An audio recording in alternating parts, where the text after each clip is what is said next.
పెట్టుకోవడానికి ముందుకు వచ్చేవాళ్ళు 99% ఉంటారు ఈ మగవాళ్ళల్లో, వీళ్ళు కామెంట్లు పెట్టేవాళ్ళు. ఎందుకంటే అంతకుముందంతా మాధురి మేడం మీరు భలే ఉన్నారు, అందంగా ఉన్నారు, బ్యూటిఫుల్గా ఉన్నారు అని ఆ వీడియోలో మాధురి పేజీలో చూస్తే 99% జులుగర్చుతూ పెడుతున్న మగవాళ్ళే ఉన్నారు అక్కడ. కాబట్టి ఇప్పుడు ఏంటంటే వాళ్ళకి ఇది ఒక సరదాగా ఉంది. నేను ఈ పిల్ల నన్ను మోసం చేసింది మేకప్తో అని ఒకటి, ఇన్ని రోజులు నన్ను మోసం చేసింది అసలు స్వరూపం ఇదా అని హర్ట్ అవుతారు కదా వీళ్ళు. ఐ హర్ట్ అన్నట్టుగా కొంతమంది ఏమో భార్య తప్పు, నీ మొగుడిని నువ్వు కంట్రోల్ చేసుకోకుండా ఆ అమ్మాయిని నిందిస్తావేంటి అన్న వైపు కూడా ఉన్నారు. కాబట్టి మనం మోరల్ జడ్జిమెంట్లకి మనం వెళ్ళకూడదు. లీగల్ పొజిషన్ అయితే మాత్రం మాధురి రాథోడ్ వైపే కేసు ఉంది. అట్లాగే ఈమె మీద ట్రోల్స్ చేసే వాళ్ళ మీద కూడా కేసు పెట్టింది ఆమె. సో ఎవరు ఎక్కువ చేస్తున్నారు, ఎందుకంటే మీమ్స్ అవన్నీ చేస్తున్నారు చాలామంది, వాళ్ళ సోషల్ మీడియా అకౌంట్స్ మీద కూడా ఈమె పెట్టింది. సో ఇప్పుడు వాళ్ళు సైబర్ సెల్కి కూడా దీన్ని పెడతారు. సైబర్ సెల్ వాళ్ళు ఆ ట్రోల్స్ అంతా తొలగించే అవకాశం ఉంది. అలాగే వీళ్ళ మీద కేసు కూడా పెడతారు. కాకపోతే ఇది అరెస్టుల వరకు వెళ్ళదు. ఈ విషయాల గురించి మాట్లాడుకున్నాం. సో బేసిక్గా ఏంటంటే మాధురి రాథోడ్ అనే అమ్మాయి వాళ్ళ ఫ్యామిలీలో 6 మంది ఆడపిల్లలు. సో కష్టపడి చదివించారు. ఆ అమ్మాయి చిన్నప్పటి నుంచి కూడా డ్యాన్స్ అంటే ఇష్టం ఉంది. బట్ డ్యాన్స్ నేర్పించే అంత పరిస్థితి ఇంట్లో లేదు. దాంతో టీవీలో చూసుకుంటూ అమ్మాయి సెల్ఫ్గా నేర్చుకుంటుంది. అలాగా ఫోక్ ఈ మధ్యకాలంలో యూట్యూబ్లు ఛానల్ ఇవన్నీ వచ్చినాక, ఇన్స్టాలు యూట్యూబ్లు వచ్చినాక తెలంగాణలో ఫోక్ సాంగ్స్ని వీడియో షూట్ చేసి పెట్టడం అనేది కల్చర్ బాగా పెరిగింది. సో అలాగా ఈ అమ్మాయి మెల్లగా దాంట్లోకి ఎంటర్ అయింది. అక్కడ నుంచి ఈ అమ్మాయి బాగా పాపులర్ అయింది. ఈ అబ్బాయి కూడా ఒక ఫోక్ డాన్సరే, ఎవరు ఈశ్వర సాయి. అలాగే వీళ్ళిద్దరు కాంబినేషన్ లో బాసింగ బలాలు, రాత్రి రాత్రి, ప్రమీల. బాసింగ బలాల్లో వీళ్ళిద్దరు కాంబినేషన్ వీళ్ళిద్దరిది కాదు, వీళ్ళిద్దరిది బాసింగ బలాలు. బాసింగ బలాలు మాధురి రాథోడ్ చేస్తారు, సోనీ అని వేరే. Okay okay.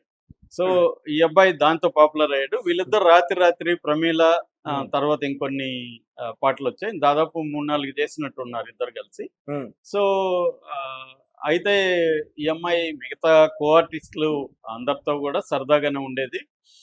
ఒకప్పుడు ఈ అమ్మాయి వేరే వాళ్ళ లవ్ చేసి బ్రేకప్ కూడా అయింది. ఆ అమ్మాయి కూడా చెప్పుకుంది, నేను చదువుకునేటప్పుడు ఒక అబ్బాయిని లవ్ చేశాను, బ్రేకప్ అయిపోయిందని. సో ఈ నేపథ్యంలో వీళ్ళిద్దరి మధ్య అఫైర్ అనేది స్టార్ట్ అయింది. ఎవరు ఇనిషియేట్ తీసుకున్నారు అనేది మనకు తెలియదు. సో ఈ నేపథ్యంలో 19వ తేదీ వేములవాడలో ఒక ప్రైవేట్ హోటల్లో వీళ్ళిద్దరూ కలిసినప్పుడు ఈ అమ్మాయికి దీన్ని ఆల్రెడీ ఈ అమ్మాయికి తెలిసిపోయింది. ఎవరికి? భార్య శరణ్యకి, ఈశ్వర సాయి భార్య శరణ్యకి. ఎందుకంటే ఆ అమ్మాయితో ఈ అమ్మాయి భార్యకి కూడా పరిచయం ఉంది బాగానే. బ్రేకప్ అయినప్పుడు కూడా ఓదార్చాను ఇవన్నీ చెప్తుంది. నమ్మాను ఆ అమ్మాయిని, మా ఇంట్లో మనిషిలాగా, ఒక ఫ్రెండ్ లాగా నేను చూసుకున్నాను అని. వీళ్ళిద్దరికి ఏమో పెళ్ళయి 7 ఏళ్ళు అయింది, బాబు. భర్త ఎలాంటి వాడంటే అతను చాలా ఇంటర్వ్యూలో చెప్పాడు, నా భార్య నా బెస్ట్ ఫ్రెండ్, నా భార్యకి చెప్పకుండా ఏది నేను దాచలేదు, నా భార్య అంటే నాకు పిచ్చ ప్రేమ, ఎప్పుడు ఫోన్లు చేస్తూనే ఉంటాను నా భార్యకి అని అతను చాలాసార్లు ఇంటర్వ్యూలో కూడా ఈశ్వర సాయి చెప్పుకున్నాడు. అంటే వాళ్ళిద్దరి మధ్య చాలా మంచి అనుబంధం ఉంది. పెళ్ళయి 7 ఏళ్ళు అయింది. ఇప్పుడు అతను దగ్గరగా ఉన్న అమ్మాయితో లవ్లో పడ్డాడు, అఫైర్ మొదలైంది వాళ్ళిద్దరి మధ్య. సో ఇది మెసేజ్లు వాట్సాప్లో ఈ అమ్మాయికి తెలిసిపోయింది, భార్యకి తెలిసిపోయి ఆ అమ్మాయి హర్ట్ అయింది. సరే వీళ్ళిద్దరిని రెడ్ హ్యాండెడ్కి పట్టుకోవాలి, మన దగ్గర ఆధారాలు లేవు కాబట్టి రెడ్ హ్యాండెడ్కి పట్టుకొని పబ్లిక్ చేస్తే ఇంక వీళ్ళిద్దరు కలవలేకుండా అయిపోవాలి అన్న ఒక ప్లాన్ ఏదో ఈ అమ్మాయి వేసింది. వేసి వీళ్ళ సిస్టర్ని ఇంకొంతమందిని పట్టుకొని వెళ్ళి ఆ హోటల్ మీదకి వెళ్ళింది.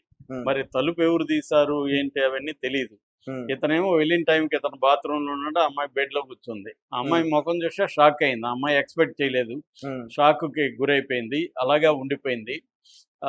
ఈ అమ్మాయి ఏంటంటే వెళ్ళి ఇంకా బూతులు మాట్లాడడం, భర్తని అక్కడ నుంచి వాడు కూడా బయటికి రాగానే షాక్ అయిపోయాడు. అతనైతే ఒక రకం భయపడిపోయి సైలెంట్ అయిపోయాడు, ఏం మాట్లాడలేని పరిస్థితి. ఈ లోపల వీడియో తీస్తుంది వీళ్ళ సిస్టరు. సో ఈ అమ్మాయి అయితే శరణ్య వెళ్ళి మాధురి రాథోడ్ని కొట్టింది చంప. అప్పుడు కూడా అమ్మాయి షాక్ గురైంది, కొడతాదని కూడా అనుకోలేదు అమ్మాయి. ఇతని వైపు చూస్తుంది, ఇతనేమన్నా ఆపుతాడా అంటాడా ఏమన్నా అని. అతను గమ్మున ఉన్నాడు. ఏదో అన్నాడు ఊరికి, ఒక పేరు ఏంటి ఏదో అన్నాడు, కానీ గట్టి ముందుకొచ్చి ఆపడానికి కానీ ఏమీ ట్రై చేయలేదు. సో ఎందుకంటే వీడియోలు తీస్తున్నారు కదా, ఇంకా ఇది అవుతుంది, మనం ఏమన్నా చేస్తే ఇంకా ఎక్కువ అవుతుందేమో అని అతను కూడా భయపడి ఉండొచ్చు. సో ఇక్కడ ఇది జరిగింది. దీన్ని అక్కడ వరకు అయింటే కూడా ఓకే, ఆ అమ్మాయి నిజంగా ఏమనుకునింది, ఆధారం కావాలనుకుంది, ఆధారం తీశారు. తీసి తన దగ్గర పెట్టుకొని వీళ్ళతో డీల్ చేసి పోలీసులకు మాత్రమే వీడియో సబ్మిట్ చేసి ఉంటే ఒక పద్ధతి. కానీ వీళ్ళు సోషల్ మీడియాలో అప్లోడ్ చేశారు. అది దానివల్ల ఏమైపోయిందంటే సోషల్ మీడియాలో విడిపోయారు. మామూలుగా ప్రతి ఇన్సిడెంట్లో కూడా సోషల్ మీడియాలో విడిపోతారు. ఒక సైడ్ కొంతమంది, ఇంకొక సైడ్ కొంతమంది తీసుకుంటారు జనరల్గా. అంటే సోషల్ మీడియానే ఒక జడ్జిమెంటల్ ప్లాట్ఫామ్ లాగా అయిపోయింది. వాళ్ళే తీర్పు చెప్పేస్తారు, ఎవరు నేరస్తులో చెప్పేస్తారు, మోరల్ జడ్జిమెంట్స్ ఇస్తారు. ఇక్కడ లీగాలిటీ అనేది మర్చిపోతారు. లీగల్ ప్రతి ఇన్సిడెంట్లో కూడా లీగల్ యాంగిల్ ఉంటుంది, మోరల్ యాంగిల్ ఉంటుంది. ఫస్ట్ లీగల్ యాంగిల్ చూద్దాం. ఇప్పుడు భార్య వెళ్ళి కేసు పెట్టింది. నిజానికి ఆ కేసు చెల్లదు, భార్య పెట్టింది. ఎందుకంటే ఇద్దరు కాన్సెంటింగ్ అడల్ట్స్ మధ్య తప్పు కాదని సుప్రీంకోర్టు అనేక సార్లు చెప్పింది. ఏ చట్టంలో కూడా కాన్సెంటింగ్ అడల్ట్స్ మధ్య తప్పు అని చెప్పు. పెళ్ళి అయిందా లేదా అనేది వేరే విషయం. పెళ్లి చేసుకుంటే తప్పు. వీళ్ళిద్దరూ మాధురి రాథోడు, ఈశ్వర్ సాయి పెళ్లి చేసుకుంటే తప్పు, కానీ అఫైర్ పెట్టుకుంటే తప్పు కాదు. ఓపెన్గా ఇంకొక మాధురి, దివ్యల మాధురి, దువ్వాడ ఓపెన్గానే ఉన్నారుగా. మన పవిత్ర నరేషులు పవిత్ర జంటలాగా తిరుగుతూనే ఉన్నారుగా, పవిత్ర దంపతుల్లాగా. కాబట్టి ఇవన్నీ నేరం. మన త్రిషా విజయ్ సాక్షాత్ ముఖ్యమంత్రి, మరి ఇవన్నీ నేరం కానప్పుడు వీళ్ళిద్దరిది నేరం ఎలా అవుతుంది? కాబట్టి లీగల్గా నేరం కాదు first thing. Second thing, moral అంటే ఎవరు మోరల్స్ని మనం ఎలా జడ్జి చేస్తాం? మోరల్ వ్యవహారం వాళ్ళ ముగ్గురు మధ్య అది డిసైడ్ అవ్వాలి. ఎప్పుడైతే భార్య ఇక్కడ ఒక యాంగిల్ ఏంటంటే, ముందు నుంచి కూడా ఈ అఫైర్లలో స్త్రీలే బలి పశువులు అవుతారు, స్త్రీలనే నిందిస్తారు. మగవాడే మన బంగారం మంచిదే, ఆ పిల్లే చెడిపేసిందంటారు. అక్కడ కూడా త్రిషానే నిందిస్తున్నారు. ప్రతి చోట ఇదే జరుగుతుందన్నమాట. అక్కడ కూడా మాధురిని, దివ్యుల మాధురిని నిందిస్తారు, వాడు మంచోడే, దువ్వాడ అతను మంచోడే. సో ఇలాగా ఇక్కడ కూడా ఈ అమ్మాయి ఆ అమ్మాయిని కొట్టడం, భర్తను కొట్టట్లేదు ఈ అమ్మాయి గమనిస్తే. మళ్ళీ బయటకు వచ్చి కూడా ఈ ముఖం చూపించి ముద్దు పెట్టుకున్నావా, ఈ పెదాలతో ముద్దు పెట్టుకున్నావు, ఇవన్నీ డ్రామా చేస్తుంది, మెలో డ్రామా చేస్తుంది భార్య. భర్త దగ్గరికి వచ్చేసి భర్తనేం కొట్టట్లేదు, ఈ అమ్మాయిని కొడుతుంది, ఈ అమ్మాయిని నిందిస్తుంది. ఆ అమ్మాయి 10 మందితో పడుకునిందని చెప్తా ఉంది. 10 మందితో పడుకునేదాంతో నువ్వు ఎలా పడుకున్నావురా అని అడుగుతుంది. సో ఆ అమ్మాయి క్యారెక్టర్ అసాసినేషను, ఆ అమ్మాయి వీడియో తీయడము, ఆ అమ్మాయికి సంబంధం లేకుండా అమ్మాయిని కొట్టడం, ఇవన్నీ కూడా క్రైమ్స్ లీగల్గా. భార్య చేసిన క్రైమ్స్. అందుకని మాధురి రాథోడ్ వెళ్ళి కేసు పెట్టింది వేములవాడ పోలీస్ స్టేషన్లో. అంటే అమ్మాయి ఫోన్ కూడా ఎత్తుకెళ్ళిపోయారు, ఐఫోన్. సో ఫోన్ ఎత్తుకెళ్ళిపోయారు, అమ్మాయిని కొట్టారు, ఆ అమ్మాయి ప్రైవసీకి భంగం కలిగిస్తూ వీడియో పెట్టారు పబ్లిక్గా. ఇది కుటుంబ సమస్యగా వీళ్ళు పరిష్కరించుకోకుండా దాన్ని పబ్లిక్ చేశారు. పబ్లిక్ చేసేటప్పటికి ఏమైపోయారంటే, నాకు తెలిసి ఎక్కువ మంది భార్యకి యాంటీగానే కామెంట్లు పెడుతున్నారు. అంటే ఆమె బిహేవియర్ నచ్చలేదు జనాలకి.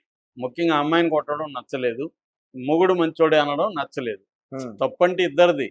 ఆ అమ్మాయి ముందు వీడిని లైన్లో పెట్టి ఉండొచ్చు, అది వేరే విషయం, మనకు తెలియదు అదంతా. ఆమె చెప్తుంది అలాగా మొగుడిని కాపాడుకోవడం. ఎందుకంటే మొగుడిని వదిలేయడం ఆమెకి ఇష్టం లేదు.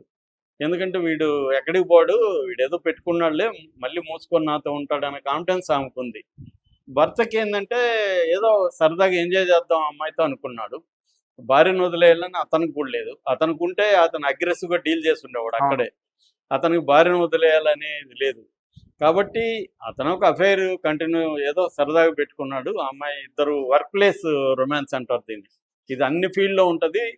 ఒకప్పుడైతే బెంగళూరులో ఆఫీస్ పౌజ్ అనే కాన్సెప్ట్ ఉండేది. అంటే కార్పొరేట్ సంస్థల్లో ఆఫీస్లోనే వాళ్ళే నీకు ప్రొవైడ్ చేస్తారు ఒక జంటకి.